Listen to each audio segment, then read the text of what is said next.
Welcome back to another episode of Storywave. This week's story is Morgue Ship by Bradbury. A reproduction from its original printing in Planet Stories in the summer of 1944. Enjoy.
He heard the starport grind open and the movement of the metal claws groping into space, and then the starport closed. There was another dead man aboard the Constellation. Sam Burnett shook his long head, trying to think clearly. Pallid and quiet. 3 bodies lay on the cold, transparent tables around him. Machines stirred, revolved, hummed. He didn't see them. He didn't see anything but a red haze over his mind. It blotted out the far wall of the laboratory where the shelves went up and down, numbered in scarlet, keeping the bodies of soldiers from all further harm. Burnett didn't move. He stood there in his rumpled white surgical gown, staring at his fingers gloved in bone-white rubber, feeling all tight and wild inside himself. It went on for days, moving the ship, opening the starport, extending the retriever claw, plucking some poor warrior's body out of the void. He didn't like it anymore. 10 years is too long to go back and forth from Earth to nowhere. You came out empty and you went back full cargoed with a lot of warriors who didn't laugh or talk or smoke, who just lay on their shelves, all 100 of them, waiting for a decent burial. Number 98, coming matter of fact and slow, Rice's voice from the ceiling radio hit Burnett. Number 98, Burnett repeated. Working on 95, 96, and 97 now. Blood pumps, preservative, slight surgery. Off 1,000,000 miles away, his voice was talking. It sounded deep. It didn't belong to him anymore. Rice said, "Boy, oh body, 2 more pickups and back to New York. Me for a 10-day drunk." Burnett peeled the gloves off his huge, red, soft hands, slapped them into a floor incinerator mouth. Back to Earth. Then spin around and shoot right out again, in the trail of the war rockets that blasted one another in galactic fury, to sidle up behind gutted wrecks of ships, salvaging any bodies still intact after the conflict. 2 men, Rice and himself, sharing a cozy morgue ship with 100 other men who had forgotten, quite suddenly, however, to talk again. 10 years of it. Every hour of those 10 years eating like maggots inside, working out to the surface of Burnett's face, working under the husk of his starved eyes and starved limbs, starved for life, starved for action. This would be his last trip, or he'd know the reason why. "Sam!" Burnett jerked. Rice's voice, clipped through the drainage preservative lab, bounded against glassite retorts, echoed from the refrigerator shelves. Burnett stared at the tabled bodies as if they would leap to life, even while preservative was being pumped into their veins. "Sam, on the double, up the rungs!" Burnett closed his eyes and said a couple of words firmly. Nothing was worth running for anymore. Another body. There had been 100,000 bodies preceding it. Nothing unusual about a body with blood cooling in it. Shaking his head, he walked unsteadily toward the rungs that gleamed up into the airlock, control room sector of the rocket. He climbed without making any noise on the rungs. He kept thinking the one thing he couldn't forget. You never catch up with the war. All the color is ahead of you. The drive of orange rocket traces across stars. The whamming of steel-nosed bombs into elusive targets. The titanic explosions and the breathless pursuits. The flags and the excited glory are always a million miles ahead. He bit his teeth together. You never catch up with the war. You come along when space has settled back, when the vacuum has stopped trembling from unleashed forces between worlds.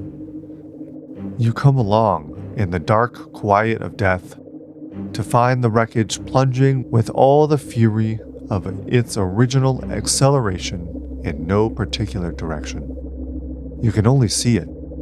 You don't hear anything in space but your own heart kicking your ribs. You see bodies, each in its own terrific orbit, given impetus by grinding collisions, tossed forever and forever with no goal. Bits of flesh in ruptured spacesuits, mouths open for air that had never been there in 100 billion centuries. And they kept dancing without music until you extended the retriever claw and culled them into the airlock. That was all the war glory he got. Nothing but the stunned, shivering silence, the memory of rockets long gone, and the shelves filling up all too quickly with men who had once loved laughing. You wondered who all the men were, and who the next ones would be.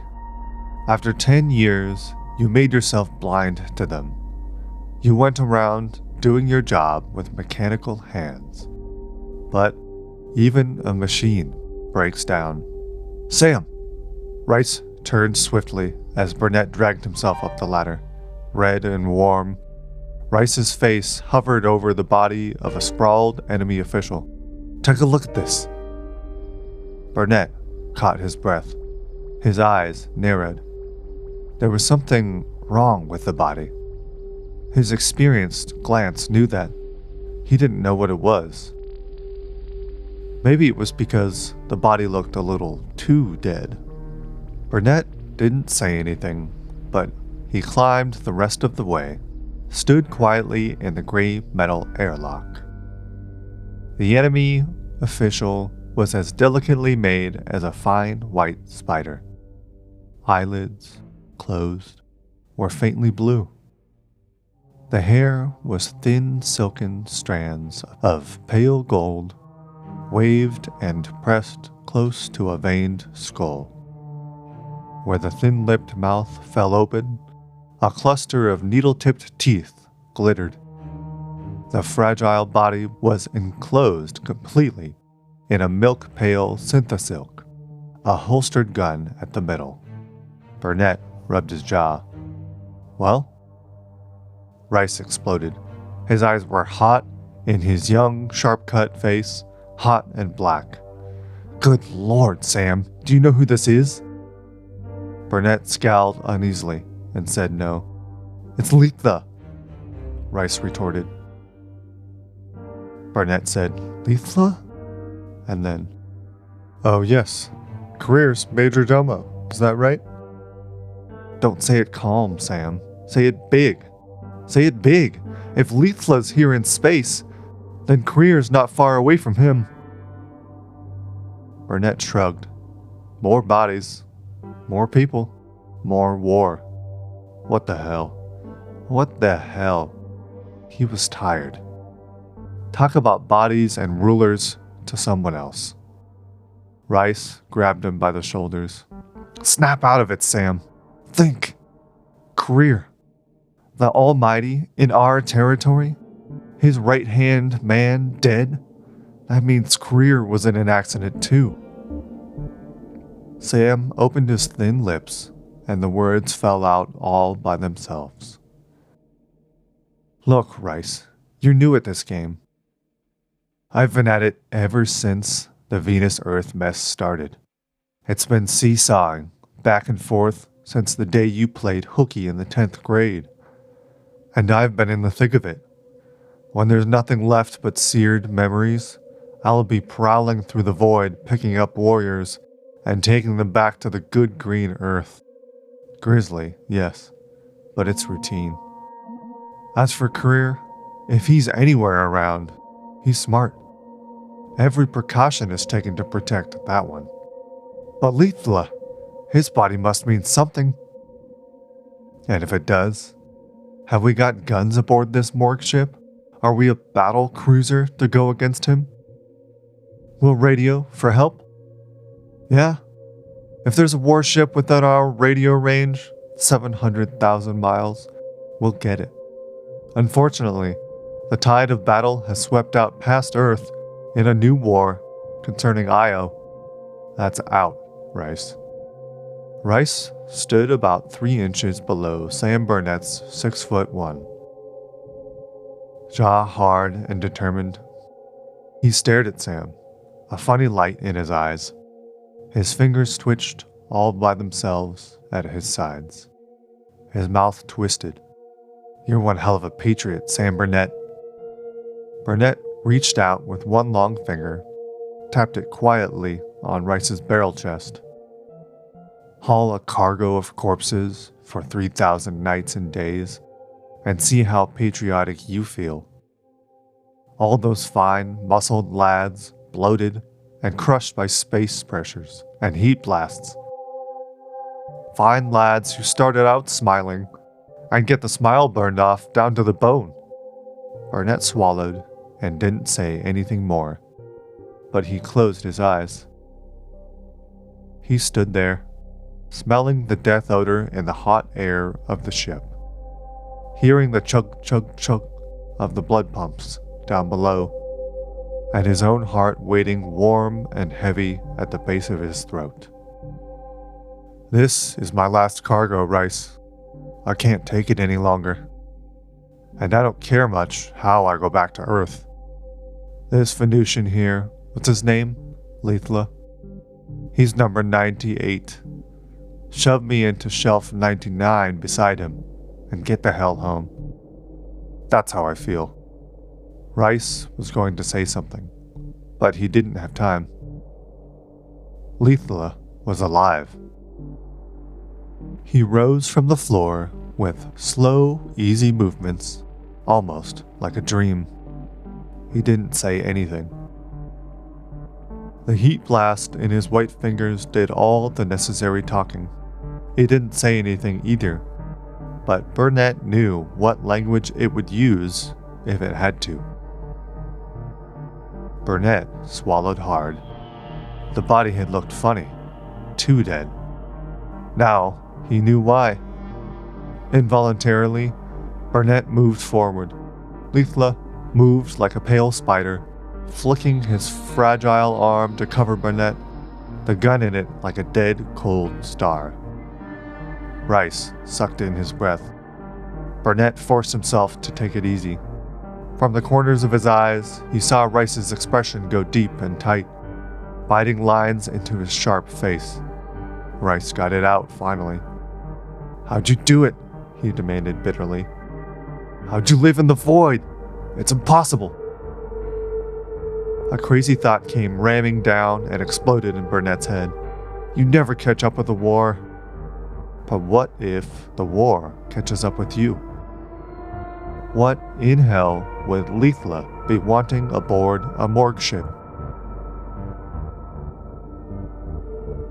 Lethla half crouched in the midst of the smell of death and the chugging of blood pumps below. In the silence, he reached up with quick fingers, tapped a tiny crystal stud on the back of his head, and the halves of a microscopically thin chrysalis parted transparently off of his face. He shucked it off, trailing air tendrils that had been inserted, hidden in the uniform, ending in thin globules of oxygen. He spoke. Triumph warmed his crystal-thin voice. "That's how I did it, Earthman." "Glassite," said Rice. "A face-molded mask of glassite." Lethla nodded. His milk-blue eyes dilated. "Very marvelously pared to an unbreakable thickness of 1/30th of an inch. Worn only on the head. You have to look quickly to notice it, and unfortunately, viewed as you saw it, outside the ship, floating in the void, not discernible at all." Prickles of sweat appeared on Rice's face. He swore at the Venusian, and the Venusian laughed like some sort of stringed instrument, high and quick. Burnett laughed too, ironically. First time in years a man ever came aboard the Constellation alive. It's a welcome change. Lethla showed his needle-like teeth. "I thought it might be. Where's your radio?" "Go find it," snapped Rice, hotly. "I will." One hand, blue-veined, on the ladder rungs, Lethla paused. "I know you're weaponless. Purple Cross regulations. And this airlock is safe. Don't move." Whispering, his naked feet padded white up the ladder. 2 long breaths later, something crashed. Metal and glass and coils. The radio.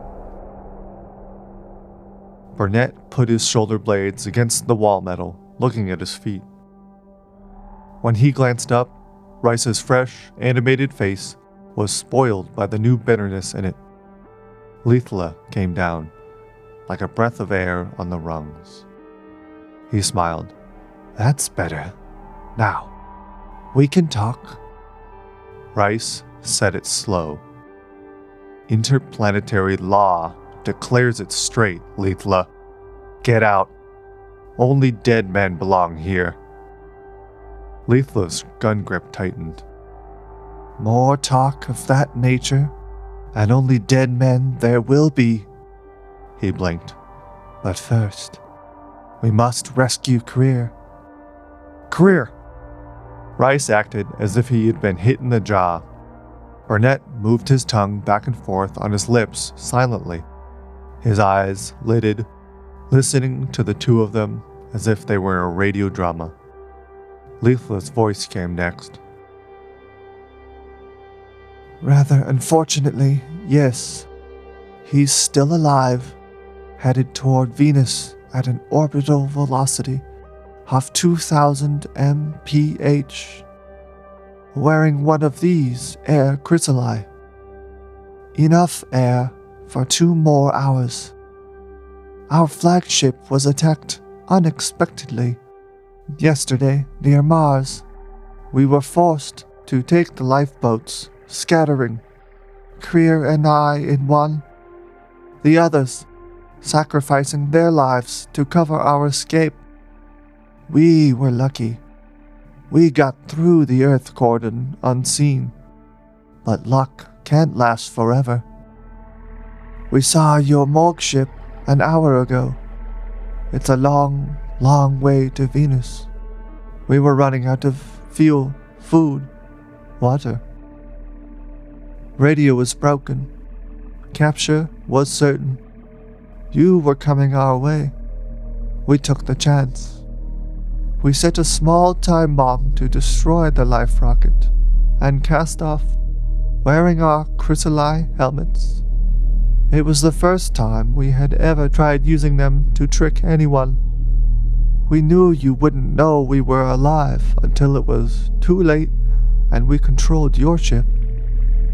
We know you picked up all bodies for brief exams, returning alien corpses to space later. Rice's voice was sullen. A setup for you, huh? Traveling under the protection of the Purple Cross, you can get your damned almighty safe to Venus. Lethla bowed slightly. Who would suspect a Morgue rocket of providing safe hiding for precious Venusian cargo? Precious is the word for you, brother, said Rice. Enough. Lethla moved his gun several inches. Accelerate toward Venus. Mote detectors wide open. Career must be picked up. Now. Rice didn't move. Burnett moved first, feeling alive for the first time in years. Sure, said Sam, smiling. We'll pick him up. No tricks, said Lethla. Burnett scowled and smiled together. No tricks. You'll have Career on board the Constellation in half an hour, or I'm no coroner. Follow me up the ladder. Lethla danced up, turned, waved his gun. Come on. Burnett went up quick, almost as if he enjoyed doing Lethla a favor.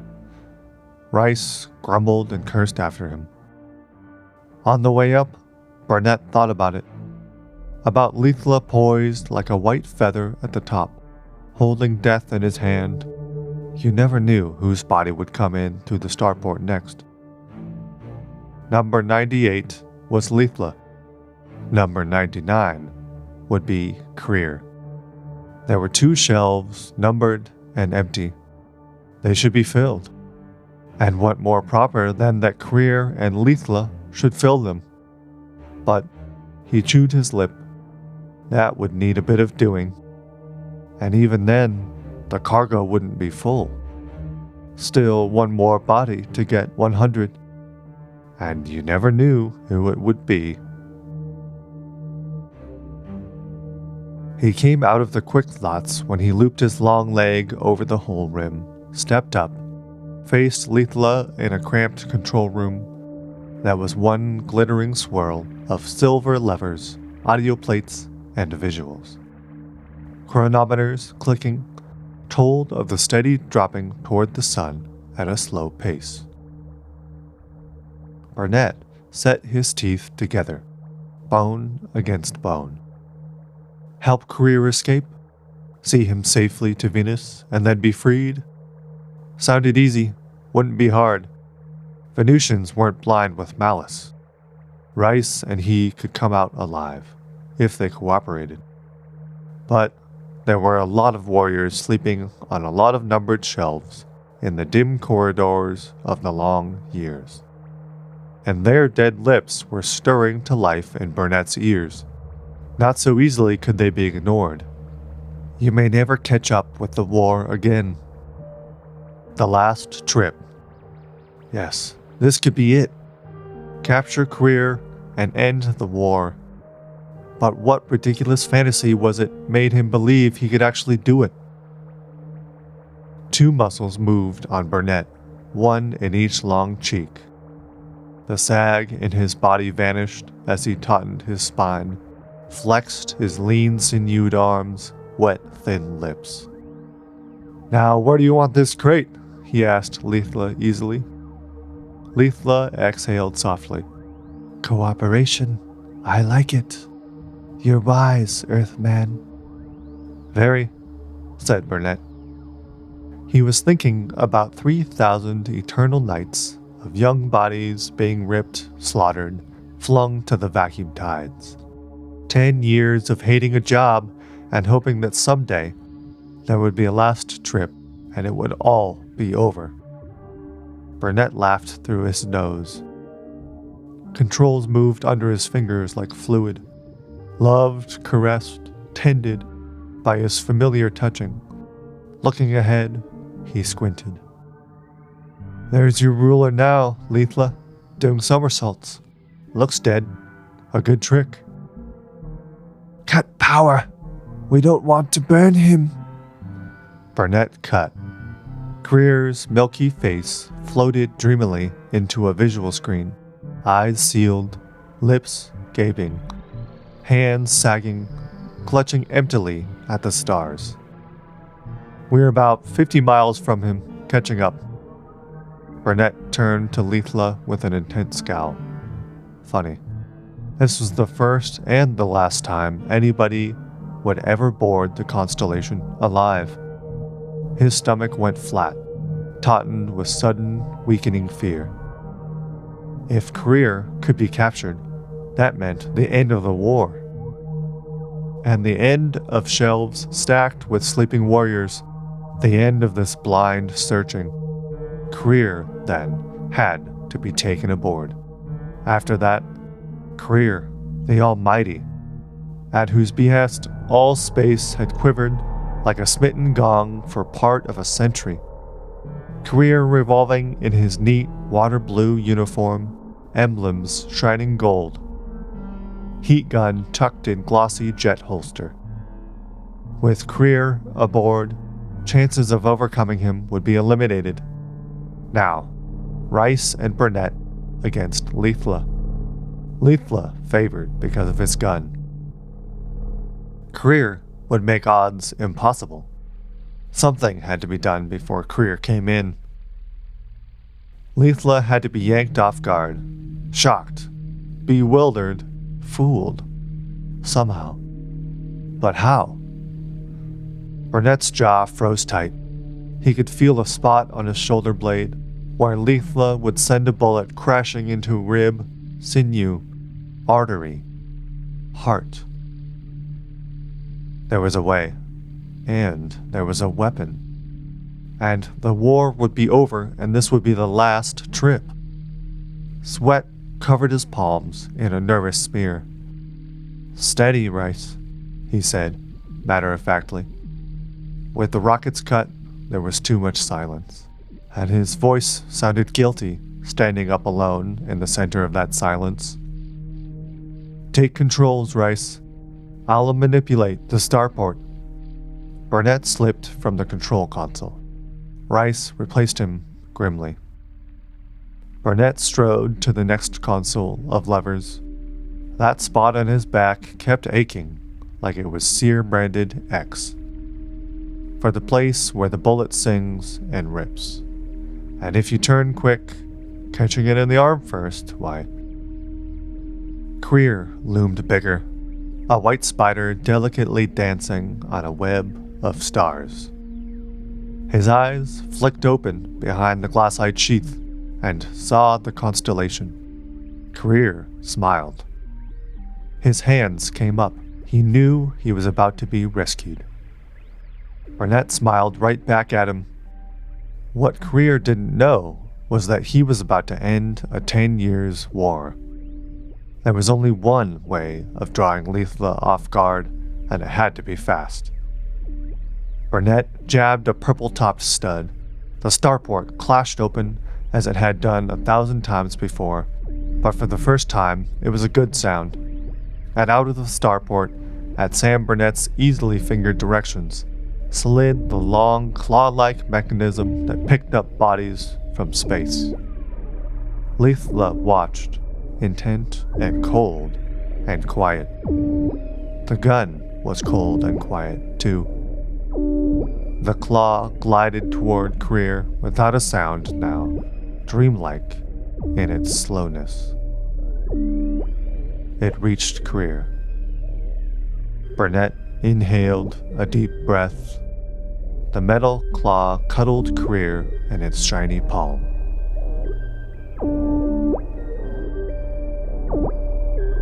Leithla watched. He watched while Burnett exhaled, touched another lever, and said, "You know, Leithla, there's an old saying that only dead men come aboard the Constellation. I believe it."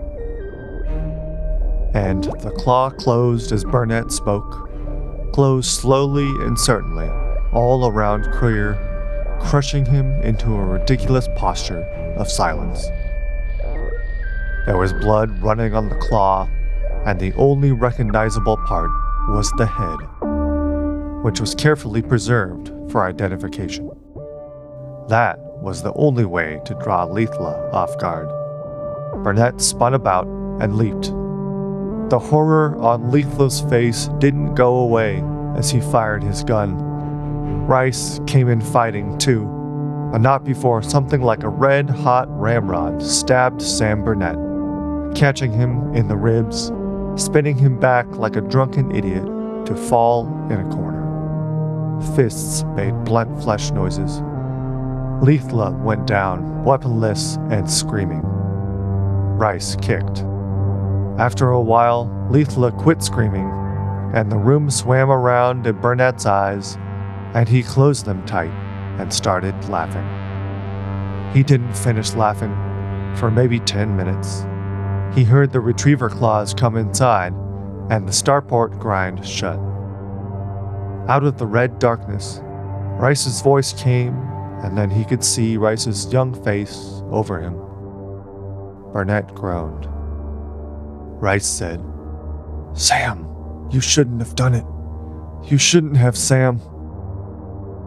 "To hell with it," Burnett winced, and fought to keep his eyes open. "To hell with it." Something wet and sticky covered his chest. "I said this was my last trip, and I meant it. One way or the other, I'd have to quit." "This is the hard way." "Maybe. I don't know. Kind of nice to think of all of those kids that'll never have to come aboard the Constellation, though, Rice." His voice trailed off. "You watch the shelves fill up, and you never know who'll be next. Who'd have thought 4 days ago?" Something happened to his tongue, so it felt like hard ice blocking his mouth. He had a lot more words to say, but only time to get a few of them out. "Rice?" "Yeah, Sam?" "We haven't got a full cargo, boy." "Full enough for me, sir." "But still not full. If we went back to center base without filling the shelves, it wouldn't be right. Look there. Number 98 is Leithla. Number 99 is Career. 3,000 days of rolling this rocket, and not once come back without a bunch of the kids who want to sleep easy on the good green earth. Not right to be going back anyway, but the way we used to." His voice got all full of fog, as thick as the fists of a dozen warriors. Rice was going away from him. Rice was standing still, and Burnett was lying down, not moving. But somehow Rice was going away a million miles. "Ain't I one hell of a patriot, Rice?" Then everything got dark except Rice's face, and that was starting to dissolve. 98, Leithla. 99, Career. He could still see Rice standing over him for a long time, breathing out and in. Down under the tables, the blood pumps pulsed and pulsed, thick and slow. Rice looked down at Burnett, and then at the empty shelf at the far end of the room, and then back at Burnett again. And then he said softly, 100.